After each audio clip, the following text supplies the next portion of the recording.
Boa noite, irmãos. É uma alegria, uma satisfação estar nessa amada igreja, uma igreja que tem ocupado um lugar cativo em nossos corações ali no Tocantins.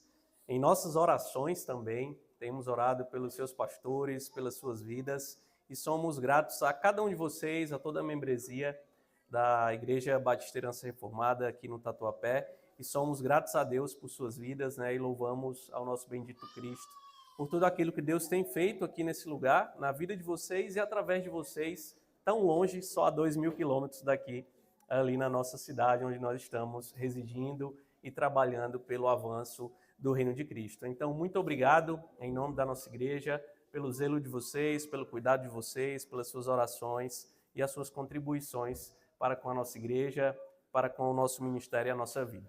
Então, irmãos, sem mais, vamos abrir as Sagradas Escrituras, a Palavra de Deus, no Evangelho de Marcos, capítulo 6. Nós leremos do versículo 6, parte B, até o versículo 30. Evangelho de Marcos, capítulo 6. Nós leremos do versículo 6, parte B, até o versículo 30. Diz assim a santa e bendita palavra do nosso Deus. Jesus percorria as aldeias vizinhas, ensinando. Chamou os 12 e passou a enviá-los de 2 em 2, dando-lhes autoridade sobre os espíritos imundos. Ordenou-lhes que não levassem nada para o caminho, exceto um bordão, nem pão, nem sacola, nem dinheiro, e que fossem calçados de sandálias e não usassem 2 túnicas. E recomendou-lhes: quando vocês entrarem numa casa, fiquem ali até saírem daquele lugar. Se em algum lugar não quiserem recebê-los nem ouvi-los, ao saírem dali, sacudam o pó dos pés, em testemunho contra eles. Então, saindo eles, pregavam ao povo que se arrependesse. Expulsavam muitos demônios e curavam numerosos enfermos, ungindo-os com óleo. Isto chegou aos ouvidos do rei Herodes, porque o nome de Jesus havia se tornado conhecido. E alguns diziam: João Batista ressuscitou dentre os mortos, e por isso forças miraculosas operam nele. Outros diziam: é Elias. Ainda outros diziam: é profeta, como um dos antigos profetas.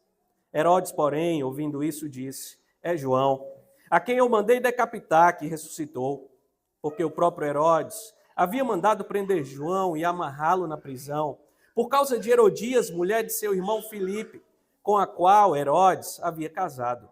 Pois João lhe dizia: você não tem o direito de viver com a mulher do seu irmão.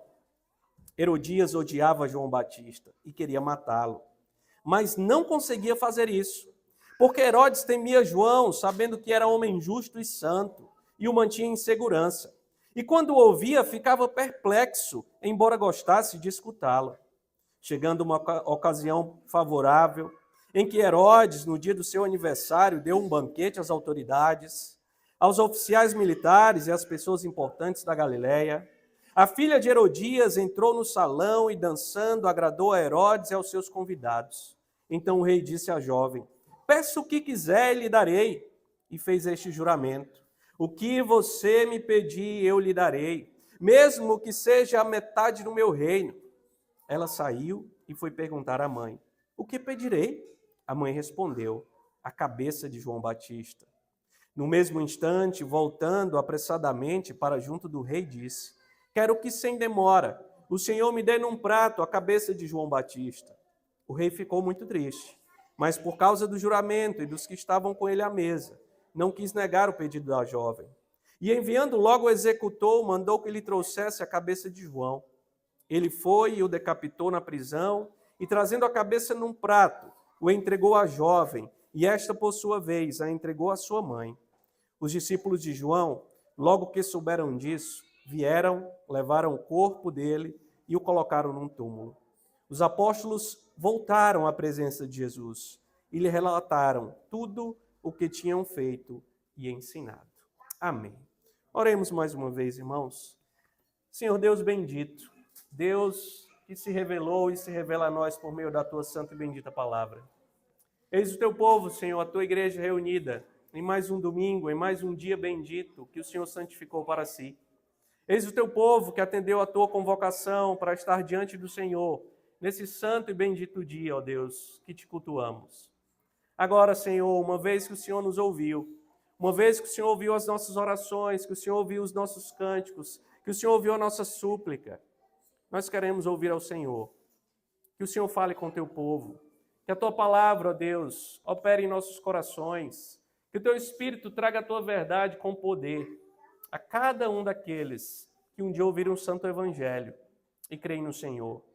Que o teu Santo Evangelho, mais uma vez, alcance os nossos corações e nos faça ver a glória de Cristo, a missão de Cristo, o ministério de Cristo e a missão que Ele confiou a nós. Que o Senhor nos encoraje, que o Senhor nos exorte, que o Senhor nos confronte. Que o Senhor, ó Deus, nos conforme à imagem e semelhança do nosso Senhor, nosso Salvador e Rei, o teu Filho Jesus Cristo, no nome de quem oramos. Amém. Irmãos, grandes desafios são inspiradores. Grandes desafios despertam algo especial em nós. Parece que quando nós colocamos grandes desafios diante de nós mesmos, nós não medimos esforços para alcançá-los. Parece que eles nos movem de uma maneira diferente. É como se um novo combustível nascesse em nossas vidas. É como se fôssemos impulsionados de uma maneira que até então não éramos. E a história está repleta de exemplos assim. Pense, por exemplo, nas grandes navegações, nos grandes exploradores da história, que atravessaram mares desconhecidos, oceanos desconhecidos, e enfrentaram lendas perigosas, propagadas na época, mas ainda assim desafiaram aquilo que se acreditava e conquistaram novos mundos e descobriram novas terras. Pensem em atletas que se superam, atletas de alto nível, que colocam metas improváveis diante de si mesmos e alcançam metas que até então todos consideravam impossíveis. Grandes desafios costumam nos dar um gás a mais para seguirmos em frente. Grandes desafios que colocam em xeque as nossas capacidades, muitas vezes nos dão a energia necessária que precisamos para nos superar, para conquistar coisas que até então julgávamos impossível. Deus, meus irmãos, nos confiou uma missão grandiosa. Deus confiou uma missão grandiosa à sua igreja. E essa missão, longe de ser um peso, deve nos encher de coragem, de entusiasmo, deve nos impulsionar a viver essa missão com um santo propósito nessa vida. E hoje nós vamos refletir sobre essa missão. Hoje nós vamos pensar sobre o desafio que o próprio Deus nos deu para que nós alcancemos nesta vida, para que nós cumpramos na nossa caminhada neste mundo. A missão da igreja, irmãos, é a maior missão de todas as missões. É o maior desafio entre todos os desafios que podemos assumir nessa vida. Pois a missão da igreja está ligada à missão do próprio Cristo. A missão da igreja está ligada à missão do próprio Filho de Deus nesse mundo. Não há como nós falarmos da missão da igreja sem falarmos da missão do próprio Cristo. Não há como falarmos da missão que eu e você temos como crentes neste mundo, sem falarmos da missão que o próprio Filho de Deus, o nosso Senhor, assumiu para si quando veio neste mundo. Desde o primeiro versículo de Marcos, e aí se você quiser voltar um pouco à sua Bíblia, em Marcos 1, versículo 1, o evangelista Marcos diz o seguinte: princípio do Evangelho de Jesus Cristo, Filho de Deus. Aqui Marcos já deixa claro, meus irmãos, qual é o assunto que ele vai tratar no seu Evangelho. Marcos vai falar sobre o Evangelho de Cristo, o Evangelho de Jesus Cristo, o Filho de Deus. Mas o que é o Evangelho? Se você é crente, você sabe. O Evangelho é a boa notícia. O Evangelho são as boas novas de salvação. Mas essa palavra, na época, também era usada em um contexto militar. Também era usada em um contexto político. Essa palavra era usada para anunciar a vitória do exército sobre os seus inimigos. Essa palavra também era usada para anunciar a chegada de um novo rei, de um novo imperador. Portanto, anunciar o evangelho era anunciar uma vitória. Anunciar o evangelho era anunciar a chegada de um novo rei. E é exatamente isso que Marcos anuncia no seu evangelho. É exatamente isso que Marcos anuncia no seu livro. Marcos traz a boa notícia de que o rei chegou. A boa notícia de que esse rei chegou para cumprir uma missão. E esse rei é um rei vitorioso. Esse rei é um rei que vencerá suas batalhas. O evangelho não é apenas uma boa notícia sobre qualquer coisa, meus irmãos. O evangelho é a boa notícia que anuncia a chegada de um rei vitorioso, que vencerá suas batalhas, que cumprirá sua missão, que fará exatamente aquilo que o Pai confiou a ele para que ele faça no seu ministério.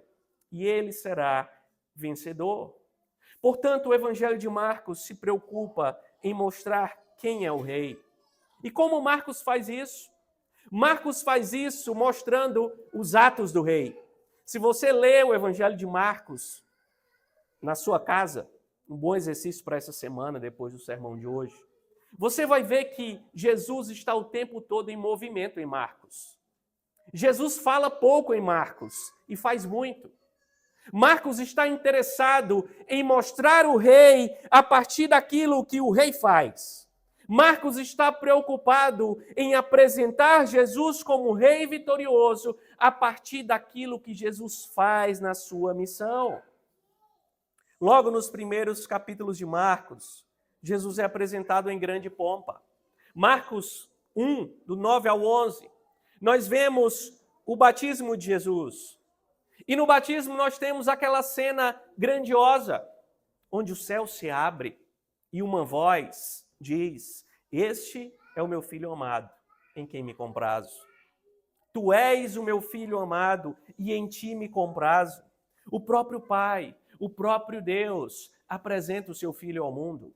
É o próprio Deus, em Marcos, que apresenta Cristo a todos que estão ali. É a própria voz dos céus que diz quem é Jesus. Jesus é o Filho de Deus.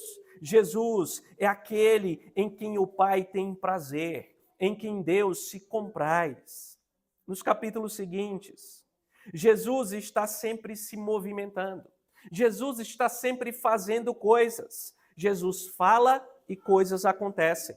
Jesus fala e maravilhas são operadas. Jesus expulsa demônios, Jesus cura doentes, Jesus acalma uma tempestade. Esse é o Jesus de Marcos. Esse é o rei em Marcos, um rei poderoso, um rei que faz e as coisas acontecem. Um rei que vence. Por onde Jesus passa em Marcos, o poder de Cristo é manifestado. Por onde Jesus passa em Marcos, Cristo demonstra o seu poder. Com todos esses feitos, meus irmãos, Marcos está mostrando Jesus como esse rei poderoso. Um rei que é capaz de curar, um rei que é capaz de vencer as trevas, os demônios, um rei que está inaugurando o seu reino.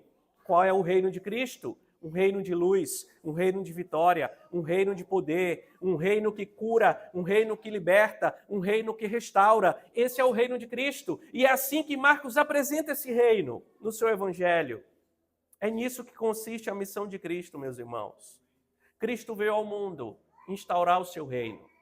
Um reino de restauração, um reino poderoso, um reino que cura, que transforma, que salva, que liberta. Cristo veio para restaurar tudo aquilo que foi manchado pela queda de Adão. Cristo veio para restaurar não só as pessoas, mas toda a criação. Cristo veio para vencer tudo aquilo que macula esse mundo, tudo aquilo que mancha esse mundo, tudo aquilo que está quebrado neste mundo. Cristo veio para expandir o seu reino, até que todas as coisas estejam restauradas diante dele mesmo. Essa é a missão de Cristo, meus irmãos. E essa também é a missão da igreja. Essa é a missão que Cristo compartilha com a sua igreja. E é isso que nós vemos no texto que acabamos de ler. Nesse texto, Jesus vai compartilhar sua missão com os seus discípulos, com os apóstolos. Eles são enviados como agentes de Cristo, que vão expandir a missão, que vão cumprir a missão em nome do próprio Cristo, que vão expandir as fronteiras do reino em nome do próprio Cristo. Meus irmãos, todos nós, como discípulos de Cristo, como igreja do nosso tempo, nós continuamos com essa mesma missão, a missão do próprio Cristo, a missão dos seus discípulos, dos seus apóstolos. Nós temos a missão de expandir o reino de Deus sobre a terra. E hoje, através desse texto que lemos, nós veremos duas coisas sobre essa missão. Primeiro, o cumprimento dessa missão. Como essa missão é cumprida, como ela é executada. Nós veremos isso do versículo 6, parte B, até o 13. Em segundo lugar, nós veremos o custo dessa missão. Há um preço nessa missão, há um custo nessa missão, há algo que nós pagaremos nessa missão. E nós veremos isso do versículo 14 até o versículo 30. Não sei se vocês têm o costume de anotar, mas eu vou repetir. Nós veremos duas coisas sobre essa missão. Primeiro, o cumprimento da missão, como a missão deve ser cumprida, do versículo 6, parte B, até o versículo 13. E segundo, qual o custo da missão? Qual o preço que pagamos para cumprir essa missão? E veremos isso do versículo 14 até o versículo 20, melhor dizendo, até o versículo 30. O nosso texto, irmãos, começa dizendo, no versículo 6, parte B, que Jesus percorria as aldeias ensinando. O ministério de Cristo é um ministério de ensino. Por onde passa, Jesus ensina. Marcos, capítulo 1, versículo 14, nos diz que Jesus pregava o evangelho de Deus. Por onde passava? Esse é o seu ministério. Um ministério de ensino. Cristo ensinava o evangelho. E esse é o reino de Deus, irmãos. É um reino de ensino, onde uma mensagem é proclamada, onde o ensino divino é anunciado, onde aqueles que ouvem Cristo aprendem de Cristo. Nesse reino, o rei do reino é o mestre do seu povo. Jesus é o nosso mestre. Jesus é aquele que ensina, é aquele que anuncia uma mensagem. E para entrar nesse reino, é necessário ouvir o rei e aprender do rei. É necessário ouvir a pregação do rei, a mensagem do rei e crer nessa pregação. Aqui nós temos a primeira coisa que precisamos fazer para cumprir a missão. Precisamos aprender, irmãos. Você não faz missão nenhuma sem saber nada sobre ela. Você não vai cumprir uma missão que envolve anunciar uma mensagem se você não conhece a mensagem. Portanto, a execução dessa missão começa ouvindo o rei, ouvindo a sua mensagem, ouvindo o seu ensino, conhecendo a sua palavra, aprendendo as suas palavras. A missão dos discípulos é a mesma de Cristo. Pule lá para o versículo 12, que fala sobre os discípulos enviados. Então, saindo eles, pregavam ao povo que se arrependesse. O que os discípulos faziam depois de serem enviados? Pregavam, ensinavam, faziam exatamente aquilo que o próprio Cristo fazia no seu ministério. A missão dos discípulos, portanto, irmãos, é a mesma de Cristo nesse sentido. O versículo 13 deixa isso ainda mais claro, quando diz que eles expulsavam demônios e curavam. Mais uma vez, eles fazem exatamente aquilo que Cristo fazia. Eles são uma extensão, uma ajuda, eles são comissionados pelo próprio Cristo para cumprir a missão que Cristo está cumprindo. A nossa missão, portanto, irmãos, começa conhecendo o Evangelho, conhecendo o ensino de Cristo. E é quando conhecemos esse ensino que nós nos tornamos seus discípulos. Você não se torna discípulo de Cristo sendo membro da igreja. Você não se torna discípulo de Cristo sendo membro de uma igreja saudável, de uma igreja fiel. Você se torna discípulo de Cristo quando você crê na mensagem do Evangelho. É assim que se torna discípulo de Cristo, irmãos. Crendo no que o rei anuncia, conhecendo aquilo que o rei proclama, conhecendo a mensagem do reino. E uma vez que conhecemos essa mensagem, agora nós nos tornamos seus discípulos e anunciamos essa mensagem. Todos aqueles que creem agora passam a ser embaixadores do Rei. Agora são bocas de Cristo por onde passam. Agora anunciam o mesmo evangelho que um dia ouviram. Agora anunciam a mesma mensagem poderosa que um dia os transformou. Como o pastor André acabou de dizer, se um cristão não é missionário, esse cristão é um impostor. Porque os discípulos cumprem a missão que alcançou eles mesmos. A missão nos alcança. E agora nós somos parte da missão para anunciar a missão que nos alcançou. Uma igreja, meus irmãos, só pode cumprir a missão de Cristo se ela conhecer o ensino de Cristo. Ela só pode cumprir a missão de Cristo quando ela se fundamenta nas Escrituras, quando ela conhece a verdade de Deus. Uma igreja missionária deve conhecer as Escrituras e ter as Escrituras como fundamento da sua vida, da sua crença, do seu ensino, da sua doutrina. Você quer cumprir a missão que Deus confiou a você? Comece amando as Sagradas Escrituras. Comece amando a Bíblia. Comece amando o Evangelho. Comece estudando as Escrituras, se dedicando às Escrituras. Às vezes o irmão chega e diz, eu quero ir para a África, meu sonho é evangelizar a África. Não evangeliza o vizinho, o colega de trabalho. Né? Não conhece as Escrituras. Tem um desejo de fazer muitas coisas, mas não tem o fundamento da missão. A missão é um fundamento de ensino, de proclamação, de anunciar uma verdade. E todos aqueles que querem cumprir a missão devem conhecer a mensagem que a missão requer para o próprio cumprimento dela. E essa mensagem é o Evangelho. Essa mensagem são as Sagradas Escrituras. Nós não precisamos, meus irmãos, de inovação. Nós não precisamos descobrir a estratégia certa, a coisa certa, o modelo certo para que a igreja dê certo. Nós não precisamos descobrir a roda para que as coisas aconteçam.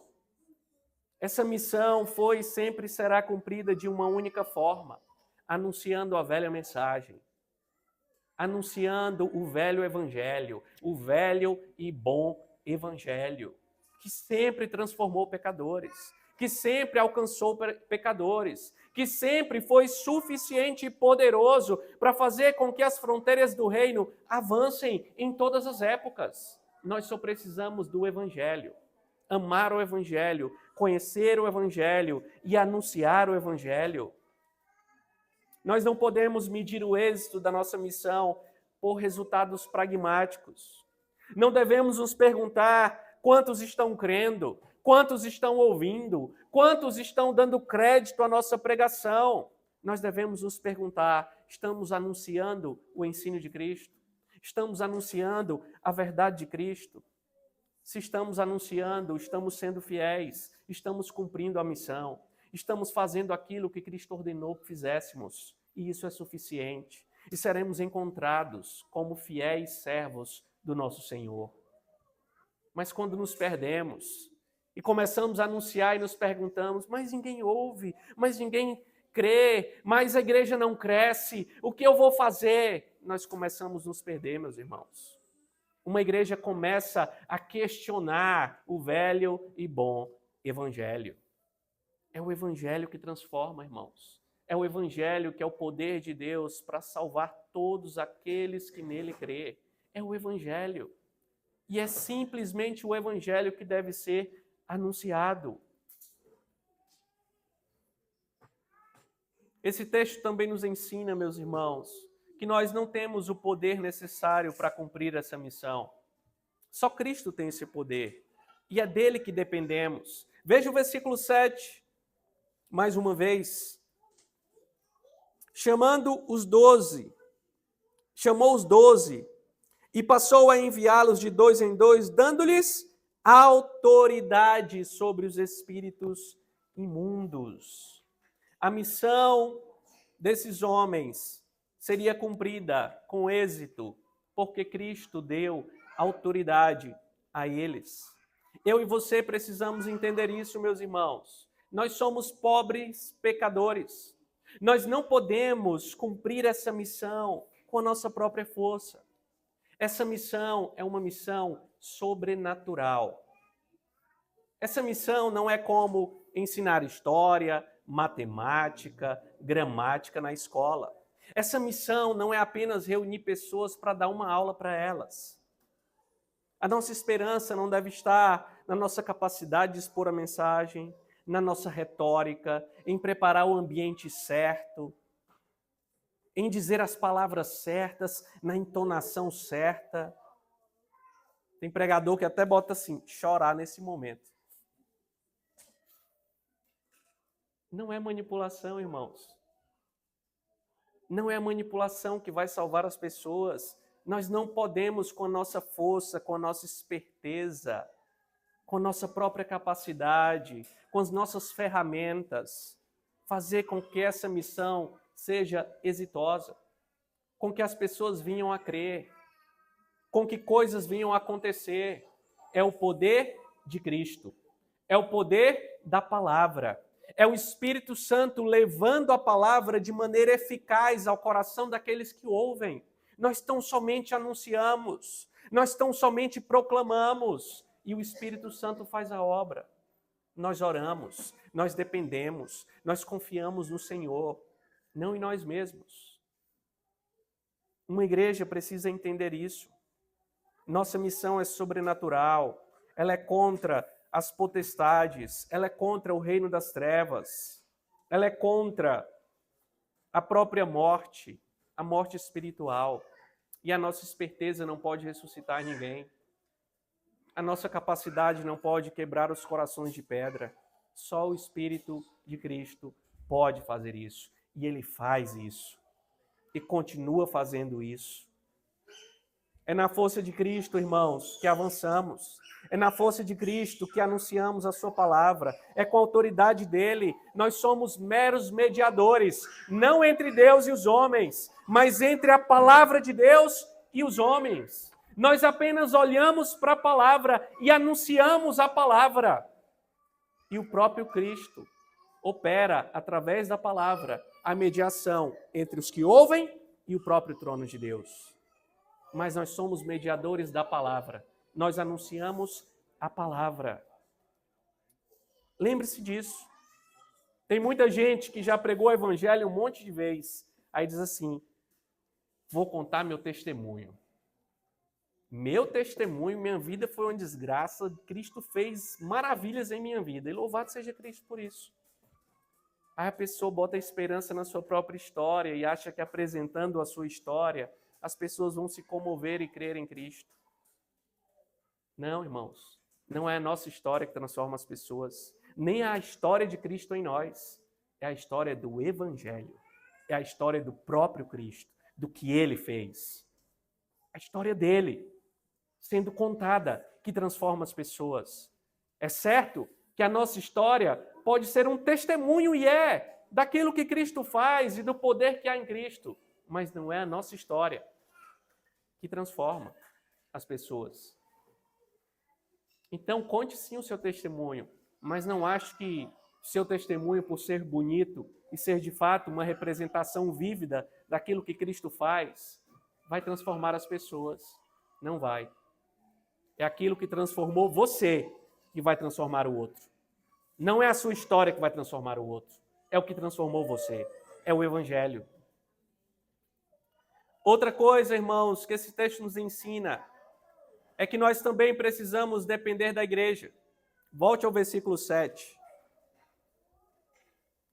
Chamou os 12 e passou a enviá-los de 2 em 2. Cristo chama 12. Cristo forma desde o início uma comunidade. Essa missão é uma missão comunitária. Cristo não chamou um por um, cochichou no ouvido e disse, vai. Próximo, vai. Não. Cristo formou uma comunidade missionária e enviou uma comunidade. Cristo deu uma missão para um grupo inteiro que deveria aumentar essa comunidade. Nós, meus irmãos, pertencemos a uma comunidade que recebeu essa missão. Essa missão é cumprida de maneira comunitária. Cristo chamou todos nós para cumprir a missão em comunhão com os outros. Ele enviou de 2 em 2. Deus não nos criou, meus irmãos, para vivermos sozinhos. Deus não nos criou para vivermos isolados. Deus não nos criou para sermos os heróis da história. Eu vou transformar o mundo. Quem transforma o mundo é Cristo, por meio do seu povo, um povo que é uma comunidade. É a comunidade que mostra Cristo. Não é você sozinho. Não foi o que Cristo disse, que todos verão que somos discípulos dele quando amarmos uns aos outros. A igreja, irmãos, é um povo comunitário. Nós caminhamos em comunidade e a missão também é assim. À medida que nós caminhamos, nós precisamos que outros nos ensinem, que outros atestem a nossa própria fé, que outros nos lembrem a quem pertencemos. Sabe quando você vai evangelizar seus amigos? E aí você é rejeitado? E aí você é excluído? E aí você tem o senso de que ninguém lhe ouve, ninguém lhe ama, ninguém lhe quer, que você é o quadrado da turma? Quem lembra que você não está só? Quem lembra que você tem outros ao seu lado? Quem atesta que o caminho que você está seguindo não é o caminho do isolamento, da exclusão? É o povo. É o povo de Deus. É a sua igreja. São os irmãos aos quais o próprio Cristo uniu você, para que você caminhe em unidade com eles. A igreja lembra você que você é um filho de Deus. A igreja lembra você que você é um missionário, mas não é um missionário sozinho. Você é um missionário que está unido a outros. Você é um missionário que cumpre a missão junto com outros que também cumprem a missão. Essa é uma missão comunitária, meus irmãos, onde os fardos são compartilhados, onde irmãos nos ajudam em nossas fraquezas, onde outros nos encorajam, nos exortam, nos confrontam.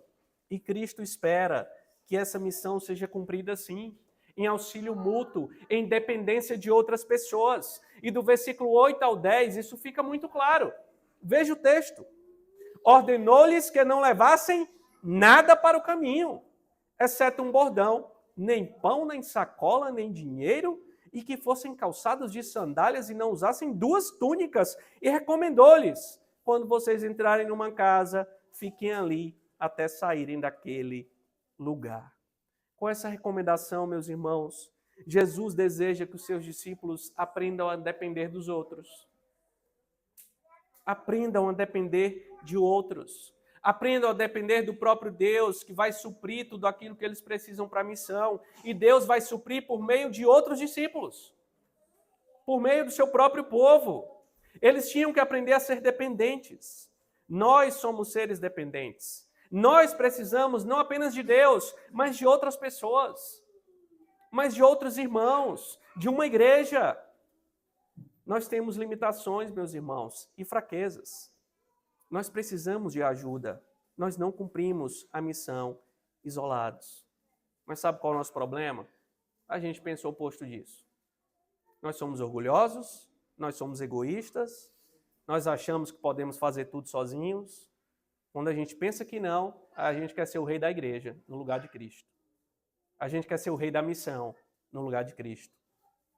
A gente se acha muito capaz, autossuficiente. Nós olhamos para nós mesmos e dizemos, eu me basto, eu sou bom. Muitas vezes é assim que fazemos e esquecemos de que somos dependentes. Com esse coração, irmãos, de orgulho e egoísmo, nós nunca viveremos a igreja que Deus planejou. Nós nunca cumpriremos a missão como Deus confiou a nós. A luta da missão é uma luta compartilhada. É por isso que pastores têm que ser sustentados pela igreja. É isso que Jesus está ensinando para esses homens. Os 12, os apóstolos, os primeiros pastores da igreja. Os apóstolos eram pastores, tá? Mas os pastores não são apóstolos. Mas eles eram pastores. E Jesus está dizendo a eles, vocês não vão levar nada. Vocês vão basicamente com roupa do corpo. E vocês vão se hospedar na casa de outras pessoas. E na casa que vocês ficarem, vocês vão ficar até o dia que saírem da cidade. Não vão ficar mudando de casa em casa, não. Vão ficar na casa que chegaram. E ficar lá. sendo ajudados, recebendo a hospitalidade, sendo sustentados pelo próprio Deus. Então, quando Cristo manda que esses homens sigam sem nada, Cristo não está dizendo que eles não precisam de nada. Cristo não está dizendo que eles não devem esperar nada. Cristo está dizendo que eles serão sustentados por outros. É isso que Cristo está dizendo. Que a missão será cumprida em auxílio mútuo. Tudo na igreja, irmãos, é comunitário. O culto é comunitário. A essência da igreja é uma comunidade. A palavra igreja no Novo Testamento, em grego, significa ajuntamento, assembleia, reunião. É o povo reunido. A igreja não são essas paredes. A igreja não é esse lugar. A igreja são vocês. O corpo vivo de Cristo, que se reúne para cultuá-lo, que se reúne para estar em comunhão, que se reúne para se amarem, carregarem os fardos uns dos outros. Vocês são a igreja e vocês cumprem a missão de maneira comunitária. De maneira comunitária.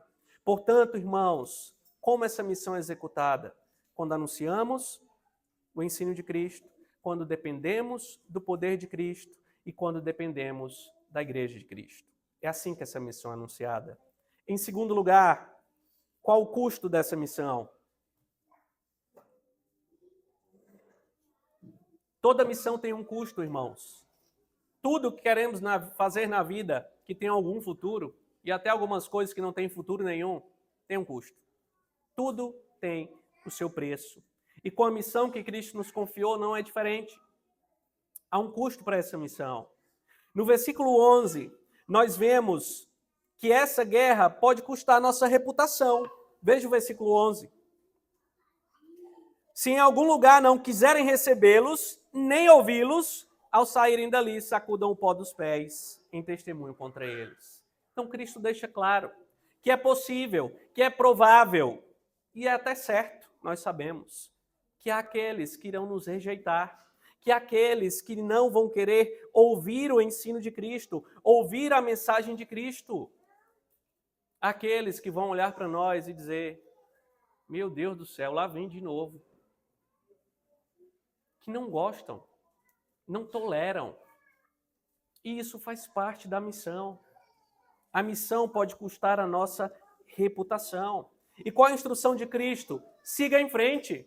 Bata o pó dos pés. Essa expressão significa não leve nada dali, nem a poeira do chão. É isso. Siga a vida. Siga cumprindo a missão. Vá para outro lugar. Mas continue anunciando. Não deixe que isso abale você. Esse é o preço da missão, é o custo da missão. Se o próprio rei foi rejeitado, que dirá de nós, irmãos? Nós também seremos. Você vai perder amigos, você vai perder a atenção das pessoas, você vai ganhar o desprezo e o ódio de outros. Mas você segue a um Cristo que sofreu tudo isso. Você acha que seria diferente com você? Vai ser igual. Igrejas vão perder membros por confrontar pecados, por anunciar o evangelho com seriedade, com fidelidade. Alguns vão entrar na igreja e vão dizer, estou fora, não quero. Só fala de pecado essa igreja. Toda vez que eu venho aqui, aí você chama um amigo, né, para vir visitar a igreja, aí o pastor prega a vida dele inteira, ele já sai dizendo, aí contou minha vida toda para o pastor. Não, é a palavra de Deus. Revelando os corações, confrontando. Esse é o evangelho. E não é confortável ouvir essa mensagem. Não é confortável ouvir a confrontação do evangelho. Nós podemos estar certos, irmãos, que o mundo se levantará contra nós. E Marcos sabe dessa realidade. Tanto é que Marcos insere aqui a história da morte de João Batista. Não por acaso. Marcos faz aqui, irmãos, aquilo que nós chamamos o sanduíche do Evangelho de Marcos. É uma construção de Marcos no seu Evangelho. Ele fala de um assunto, coloca um assunto no meio e termina com o mesmo assunto do início. Imagine um sanduíche, um pão em cima, um pão embaixo e o recheio no meio. Então Marcos começa falando do envio dos apóstolos para a missão. Aí ele fala da história de João Batista E no versículo 30 ele diz o quê? Os apóstolos voltaram para a presença de Jesus. Então nós temos aqui o sanduíche de Marcos. E quando Marcos faz um sanduíche, igual você quando faz seu sanduíche em casa, você não está muito preocupado com o pão, você está preocupado com o recheio, não é? Pois é, Marcos é bom de fazer sanduíche também. Quando ele faz o sanduíche, ele quer que você olhe para o meio. É a parte mais importante do sanduíche. Não é que o pão não importa, importa. Mas Marcos quer chamar a atenção para o que está no meio. E o que está no meio aqui é a história de João Batista. É o custo da missão. É o preço da missão. João Batista aparece aqui, meus irmãos, como um exemplo. Um exemplo de alguém que cumpriu a missão e sofreu os custos da missão. Alguém que cumpriu a missão e pagou o preço da missão. E o que João Batista fez? Confrontou um homem poderoso. Expôs os pecados de um homem poderoso. Foi isso que ele fez. Quando os apóstolos começam a operar maravilhas na sua missão e a pregar arrependimento, e milagres começam a acontecer, o versículo 14 nos diz que isso chega aos ouvidos do rei Herodes, porque o nome de Jesus havia se tornado conhecido. O nome de Jesus já estava sendo conhecido. Aquele que fazia milagres, aquele que curava. Muitos falavam de Jesus e muitos não sabiam quem era Jesus. Então uns diziam que era João Batista que tinha ressuscitado. Outros diziam que era Elias, profetizado no Antigo Testamento, da sua vinda. Outros diziam que Jesus era mais um dos grandes profetas do Antigo Testamento. Mas poucos sabiam quem era Jesus. Nem os discípulos sabiam quem era Jesus direito ainda. Nem os apóstolos. Então, quando Herodes ouve falar de Jesus, ele pensa que foi João Batista que ressuscitou. Porque Herodes anda angustiado, porque ele matou João Batista sem querer matar João Batista. E por que ele matou João Batista? Porque João Batista falou dos pecados dele, veja o versículo 17, a partir do 17. Porque o próprio Herodes havia mandado prender João e amarrá-lo na prisão por causa de Herodias, mulher de seu irmão Filipe, com a qual Herodes havia casado. Pois João lhe dizia, você não tem o direito de viver com a mulher do seu irmão. Herodes foi, tomou a mulher de seu irmão para si, e João Batista pregou para ele o óbvio, você está em pecado. Essa mulher não é sua, é a mulher de seu irmão. Herodes não se zangou. Quem se zangou foi a mulher. E então, pelo texto, fica claro que ela andava planejando uma maneira de matar João Batista. Ela queria matá-lo. Porque João Batista cumpriu a missão de anunciar o arrependimento, de anunciar o evangelho, de expor os pecados, de chamar os pecadores ao arrependimento. E então essa mulher se revolta. Essa mulher, então, começa a planejar a morte de João Batista. E fica claro que ela estava planejando, porque o versículo 21 diz, chegando uma ocasião favorável, é como se ela dissesse, agora sim, chegou o momento que eu estava esperando. Então Herodes faz o seu aniversário, chama as autoridades, todos estão festejando, e então a filha de Herodias entra, começa a dançar, todos se animam com a dança, todos ficam admirados da dança, ela ganha algumas glórias diante do rei, diante das autoridades, e o rei se empolga. O rei, que o texto diz, que até gostava de João Batista, que até gostava de ouvir João Batista. Mas então, quando ela dança e ganha os aplausos de todos, o rei se empolga e diz, peça o que quiser, até metade do reino. Mas o ódio de Herodias era tão grande, que ela não quis metade do reino. Ela quis a cabeça do homem que acusou seus pecados. Foi isso que ela quis, e é isso que ela pede. E aí, numa cena macabra, João Batista decapitado, sua cabeça é colocada numa bandeja, e o prêmio da filha de Herodias entra no salão onde todos estão presentes. A cabeça de um homem santo de Deus, colocado numa bandeja, como prêmio para uma mulher ímpia, para uma mulher que odiava o evangelho, que odiava a mensagem do reino, que odiava aqueles que eram enviados por Deus para anunciar o arrependimento. O mundo, irmãos, se revoltará contra o Evangelho, contra aqueles que anunciam o Evangelho. Há um custo, há um preço. E esse custo pode ser a nossa própria vida. E é a nossa própria vida. Jesus nunca deixou uma mensagem diferente dessa. O Evangelho exigirá a nossa vida. É isso que Jesus diz em Marcos 8, do 34 ao 35. Se alguém quiser vir após mim, negue-se a si mesmo, tome a sua cruz e siga-me. Pois quem quiser salvar a sua vida, a perderá. E quem perder a vida por minha causa e por causa do Evangelho, esse a salvará. Meus irmãos, a nossa vida como discípulos é uma vida que não é fácil. Não espere vida fácil no reino de Cristo. Não espere vida fácil ao anunciar o Evangelho. Não espere o amigo do Evangelho. Tem gente que diz, né? Fulano é quase crente, é amigo do Evangelho. Sabe quem é um amigo do Evangelho nesse texto? Herodes, que gostava de ouvir João, que tinha certas afeições por João, mas que na hora de tomar a decisão certa, mandou matá-lo. Todo amigo do Evangelho, supostamente amigo do Evangelho, é inimigo de Cristo, é inimigo do povo de Cristo, é o inimigo da verdade e precisa ser transformado pela própria verdade. Precisa ser alcançado pelo próprio Cristo. Não existem amigos do Evangelho sem crer no Evangelho. Os amigos do Evangelho são aqueles que creem no Evangelho, que creem em Cristo, que amam a Cristo, que amam o Evangelho.